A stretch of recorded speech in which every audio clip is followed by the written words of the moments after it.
Summer is now officially in session for students at Omaha Public Schools. Not only are they excited, but so is the new leader of the district as she wraps up her first year as superintendent.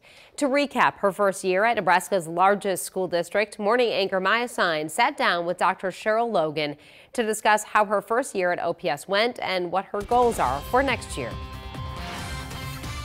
So, Dr. Logan, your school year is about to be done. How do you think it went?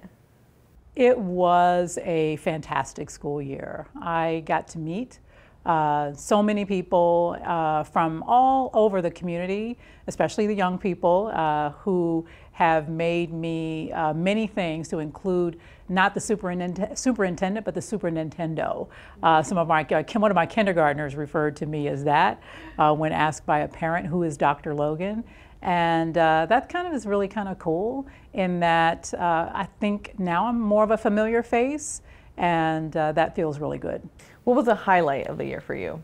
I would say the highlight has not just been one particular thing. The highlight has been getting to know the district, getting to understand what makes the district so special, and having the opportunity to really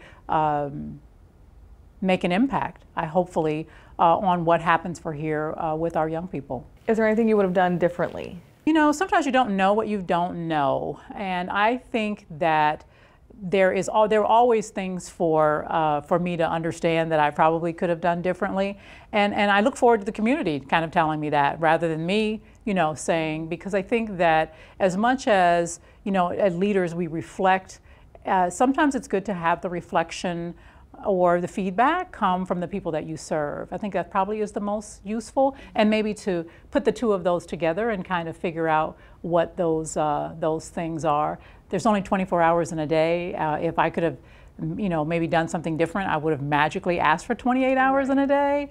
And I think that there are probably many things that people could point to that they wish I had done differently, and I'll let them be the determiners of that. One of your goals, you had 4 goals at the beginning of the school year. One of them was to create a strong relationship with the board members. Do you feel like you've succeeded with that?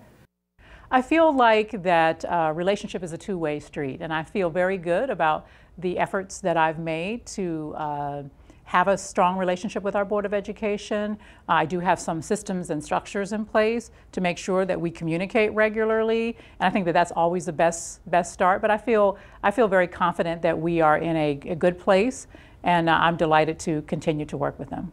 And one of the toughest jobs for a superintendent, I can imagine, is dealing with the financials. And you came at a time when there was already a lot of budget cuts being made, and there was already a poorly managed pension system.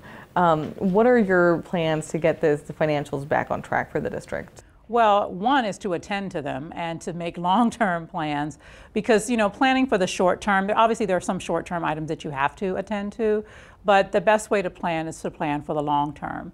And it really is going to be a part of our strategic planning, and having a partner, one of our partners who's working on a strategic plan, to be an expert at that and at school finance, and to help the district with its long-term planning, so that we are not, first of all, robbing Peter to pay Paul, to use that phraseology, but also that we've thought about the things that we need to do, what is our mission critical work, and to make sure that we have the resources to do that.